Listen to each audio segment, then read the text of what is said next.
All right, you all. I'm back in the construction house. Okay, construction house, y'all. It's just, woo! I'm gonna have to learn how to get a edit thing for the background, a green screen, or something because y'all, I hate that y'all looking at this. But don't worry, don't panic. The scenery is gonna change probably week to week because I'm a little unstable right now, trying to get a house. But you know what? We gonna just pray for me. And we're gonna go ahead and move into Real Housewives of Salt Lake City. Y'all, I'm so exhausted. Um, I need to learn how to sit down, but I will. But before then, please like, comment, subscribe, hit the notification bell, and that share button. Let everybody know to check out my videos and to look at just, how ragged I'm living at the very moment. Let's look at it. We'll keep going. So we start with primarily Lisa was with her children and her husband. One thing I will say, Lisa is I'm starting to see what everybody's saying, but what I will say outside of that is I like that she's teaching her children about business. At any rate, just like I could say anything nice about anybody, Lisa, what she's doing for her kids, beautiful. Starting a business, showing interest, showing investment, actually championing them on. That's what children need. I'm telling you, a lot of times parents want their children to move into things that they want them to move into. Like, some say, oh, my child is going to have to play piano. My child's going to have to be a football player. Your child may not like that stuff. So don't get me wrong. I think it's nice to kind of encourage them to try a couple of different things. Sometimes it's best to allow them to come to you with what it is that they want to try, because then that gives them also a level of authenticity, autonomy, and that's a better way to teach them commitment, right? Y'all, I don't even think I need this light today. I don't need it. It teaches them a better level of authenticity and accountability, because if you push them into, let's say, football and say, here, go into football, and they say, I hate football, I don't want to do this, I want to quit, and then you say, well, you made an obligation, you have to do it for a year. Well, no, technically your child didn't make that obligation, you made that obligation because that's what you wanted to see. But if your kid comes and say, you know what, I think I want to play football, and you put your money and everything behind that and say, okay, we'll go play football, and then your child says, I hate football. Well, you know what, you wanted to do it, you're obligated to do it this year because you put that commitment in, you said that you would do it for the year. After this year, we'll no longer do football, but you have to do it. So stuff like that teaches them about responsibility. But I love how the kids' business is, or what they're doing is like a give back. They're gonna in some way give back to, what is it, Foster, Utah, or something like that. It's about a foster care system because we found out that the father was, was adopted. So I think that was absolutely beautiful. I like how they tied it to their dad's story. They did a really, really good job. So congratulations to Lisa's children and to Lisa and her husband on raising such fine children and on encouraging them in their business. Um, Whitney, Mary, and Heather get together. I think they're eating sushi, but we found out that Mary doesn't like raw fish because like it's gonna come alive in her stomach, grow, have a family, and all that. That kind of sounds like that old saying. I remember being young and they would say, don't swallow watermelon seeds because it'll grow in your stomach. I used to be scared to swallow watermelon seeds, or don't swallow gum because if you swallow gum, it's gonna like clump up. They were saying like basically don't digest and move, or that it doesn't move at all, that it'll just clump in your stomach and it'll be there for 7 years.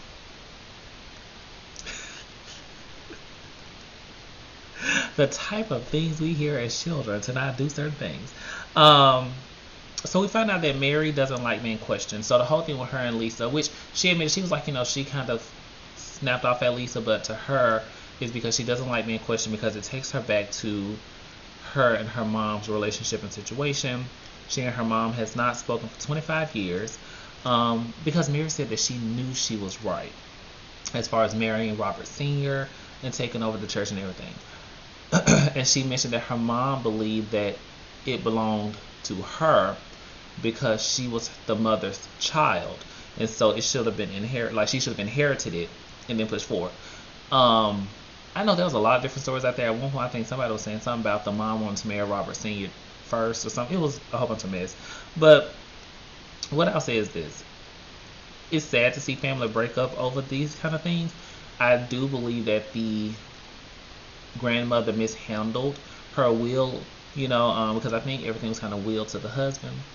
Um, so I think, or he inherited it in a sense. So Mary married him, kept it in the family, that type of deal. But whenever you achieve a certain level of success, even if you don't, it's good to say where certain things are going to go. And that's where the grandmother messed up. You should have had something inherited or willed off to your child. How do you have a whole child, you attain a level of success, and you give nothing to your kid? That's off. But maybe the grandmother was thinking, she's grown, she can take care of herself. We don't know. So they talk about Lisa a little bit and asking Mary, does she forgive Lisa? What they're gonna do? And Mary was like, look, we said we were gonna move on. I'm the type that's moving on. I'm done with it. It is what it is. Heather believes that Lisa is a strategist. Mary says she doesn't really believe that. But I'm gonna tell you, baby, at the end of this episode, it showed me a little something different. I'm gonna tell y'all a little bit later. Anyway, so we go over, we see Lisa on a photo shoot with her son, and with her sons, and Jen shows up and everything, and Lisa and Jen, they talk. Again, kudos to Jen, Lisa and what she's doing for her children. Her and Jen talk. So they talk about some situation with an old employee of Jen where he was late bringing her a dress, but he said that she was late giving him designs or something. It was something like that. Jen's perspective, she just hired him because he was from Hawaii, because she's from Hawaii. People don't just hire folks because they, your folks. Excuse me. That's just like saying, oh, I'm gonna let Johnny watch my children because that's my cousin. Well, Johnny may not be the best fit. You gotta make sure you got the best fit for your kids. So, Jen, that was your fault. But they say that Jen was busted because she was cursing the dude out. Y'all, I don't think that's being busted. Look, if I paid you to do something, you late with it, and it's for an event, and I'm pissed, I'm liable to say whatever I want to say. Now, I probably wouldn't have cursed him out, but I would have been like, I'm probably never going to hire you again because you're like, this is unprofessional. I probably would have said something like that. I've had my cursing out days and phases, and I used to rah on it. But see, I ain't like Candace, okay? Because I talked that stuff, I would back it up too, okay? Because I didn't mind doing what I had to do. Sometimes I actually started it, like Candace too.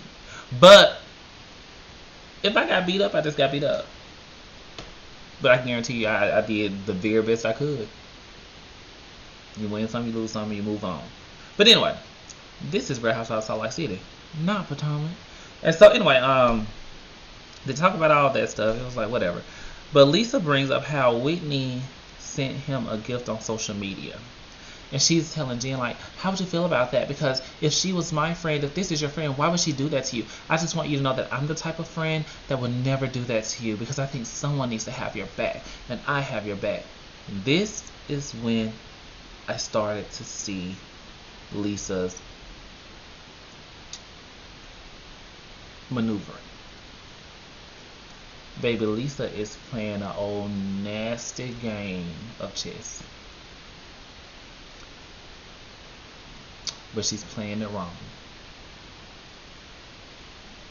See, I'm gonna go back to, I don't know if y'all ever watched Beverly Hills, but y'all remember how everybody was mad at Lisa Vanderpump because they felt like Lisa Vanderpump was like doing all the stuff right. And I was like, Lisa Vanderpump is like a little manipulator. You feel me? Then you watch this season and you see that Kyle is actually a manipulator, and you watch last season and you like, Kyle is just a mess.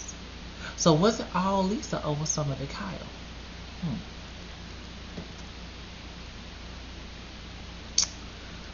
This Lisa is being figured out too quickly. She's playing chess, but she's messy with it. But baby, let me tell you something. She have all the parts. She got the right pieces. She just didn't move them around like she was supposed to. But she got the right pieces because what she did yesterday, when I watched it on Sunday, Oh, Miss Thing. Mm-mm. But anyway, so Jen said that she's been through a lot with therapy, and she just don't give up. She just don't care. She's like, I've been through too much with therapy to kind of basically backslide and just give into this mess. I do not care what she did, what she does. Like, no. So she's upset, of course, but she was just like, I'm not trying to. She's not trying to feed into it. Which in this part here, I could say kudos, Jen. It's a good thing that you're not trying to feed into it. You can see that she's actually trying to do better, But the only thing that bothers me with Jen, she gets to yelling, and I don't know, and I was like, just calm down, calm down. I know you're passionate, just calm down. So we see Whitney hang out with her brother. They got on these pink shirts, they roller skating, having a good time, and they're talking, and we find out she asked him about their dad. We find out that actually the dad and the brother hangs out weekly. Whitney feels a glaze about this. She's feeling upset. I can't say that she shouldn't, because her thing is, I was there with you when you were struggling, when they didn't even talk to you. I was the only one supporting you, and now that I've kind of reconnected you with them, it's like, screw me. I don't think it's screw her, because we then talked about how, the last time she saw him, he was watching her kids, she had food delivered, and how the father basically yelled at the delivery guy and was chasing him and cursing him out, and her daughter called, and when they came home, they talked to him about it. He didn't appreciate what they were saying, so they asked him to leave, and she believed that he was under the influence. I can see that. And what I believe is that the father is not running away saying screw Whitney. What he's basically doing is running away from the fact that he knows that he disappointed Whitney. When a person cannot handle disappointment, they flee. When a person feels as if someone has given them a lot and they have kind of squandered it, sometimes they flee, they go absent, and they'll latch on to someone else who won't be potentially burned, in a sense, you know what I'm saying, or who they have not burned yet. And I think that's what's going on. He's latched on to that son because that son got a little bit more life in him to give to him, because he didn't give so much at certain stages. So why not go ahead now and get from him, type of thing. I'm sad to see it, and she was, of course, upset, but she hadn't talked to him in 6 months. I can tell you, I didn't talk to my mom in 4 months. For 4 months. It was by choice, because I didn't appreciate some of her movement, and I found myself impeding her boundary and trying to fix her stuff, and that wasn't for me to do. So I had to take a step back to focus on me. And she didn't ask me to do these things. I just found myself doing it because it was my mother, right?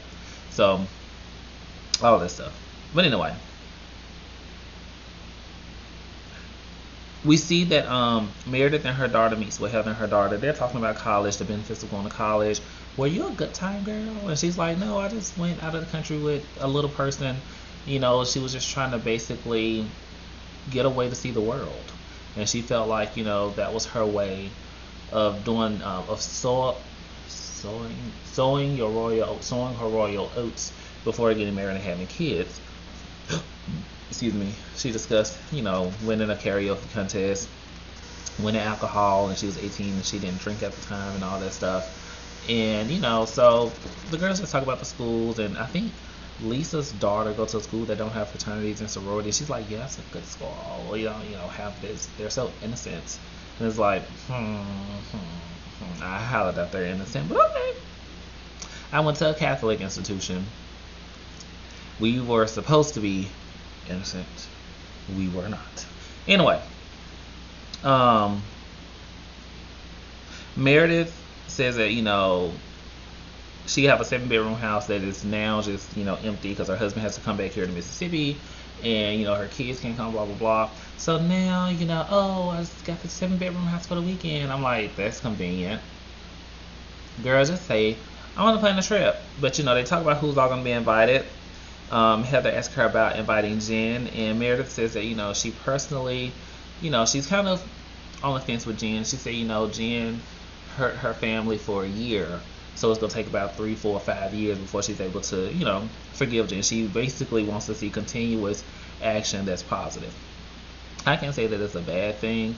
I've hurt a friend before, actually recently, um, by something that I did. An action that I kind of started but never finished because I recognized at some point it was wrong. I've like acted on impulse, and I think that's it's a real thing. You act on impulse, and then it's like, wait, ooh, snap out of this. This ain't me. Nope. No, that's almost that kid, for instance, who goes into the store and like, oh, I want this chocolate. They grab it, and then they start walking up, and then they're like, nope, it's not me. No, they put it back and leave. Right. So it was basically a situation like that. Wasn't going to ever bring it up. My friend found out about it recently. Called me up about it, but I was unfortunately with family at the time, so I couldn't have the conversation. And now he says he wants to talk in person, but he doesn't know when, which is fine. You have to you have to allow people their space to get themselves positioned and ready to converse with you when they're ready.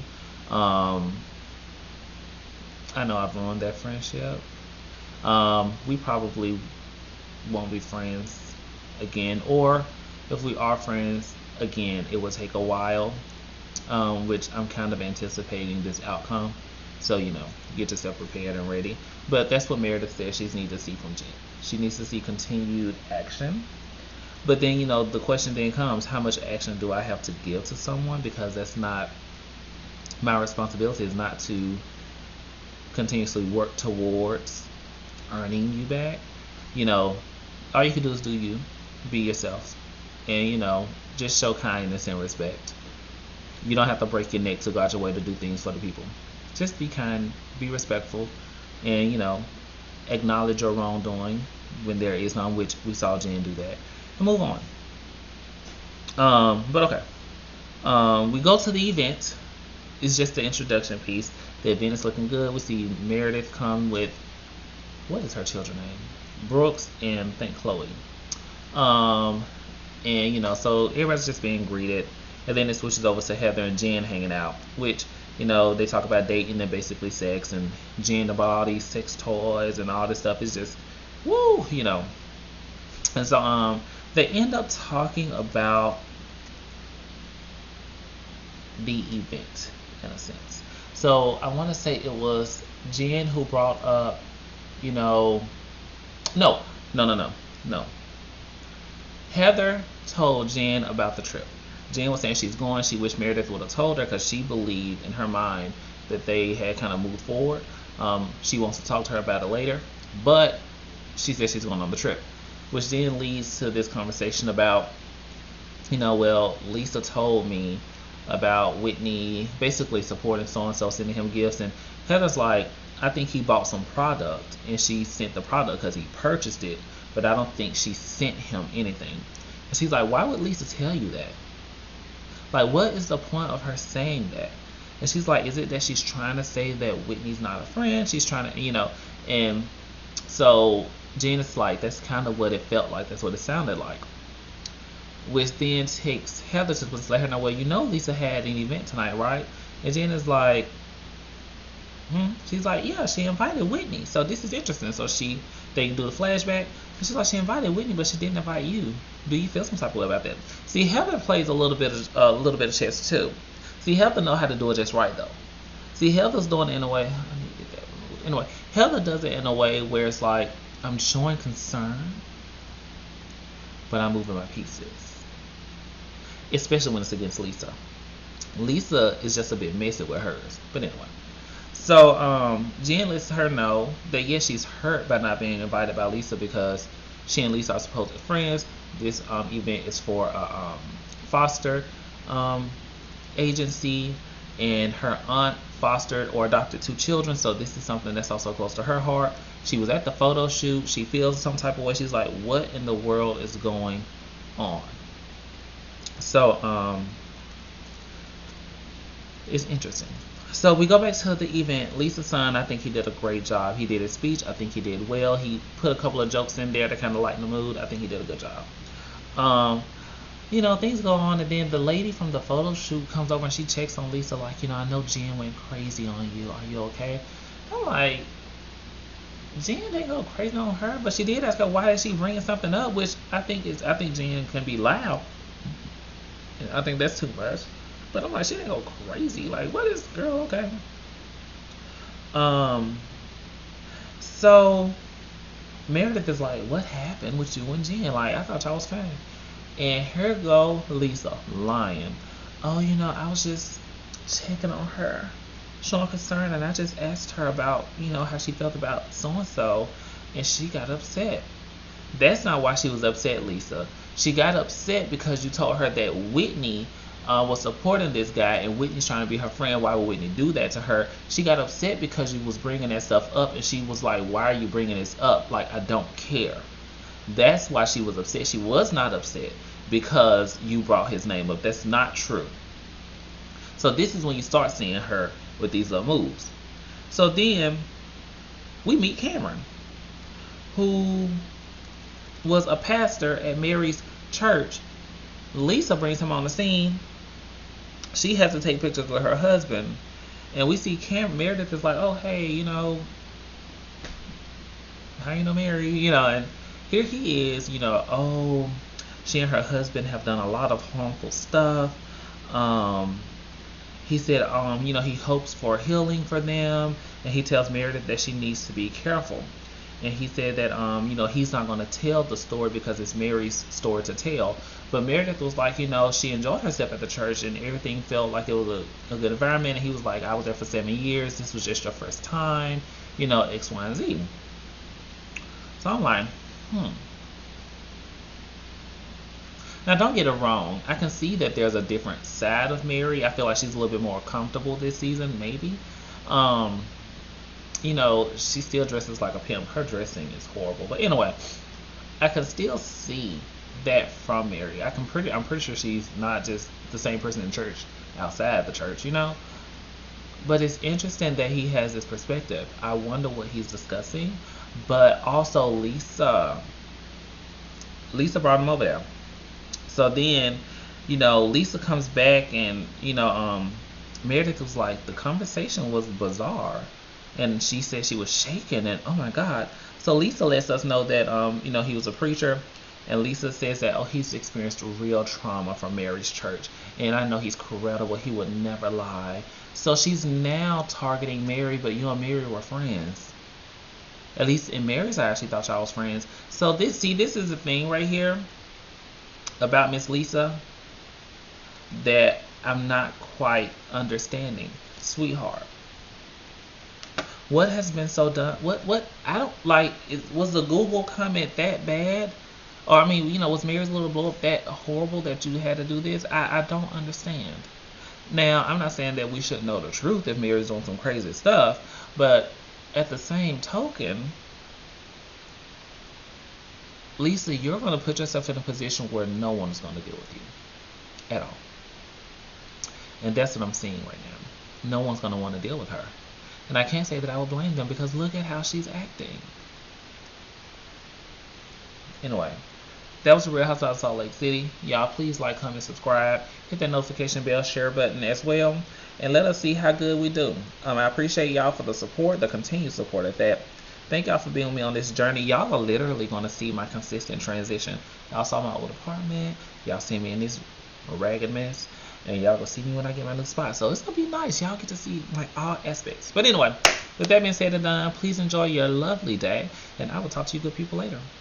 Peace.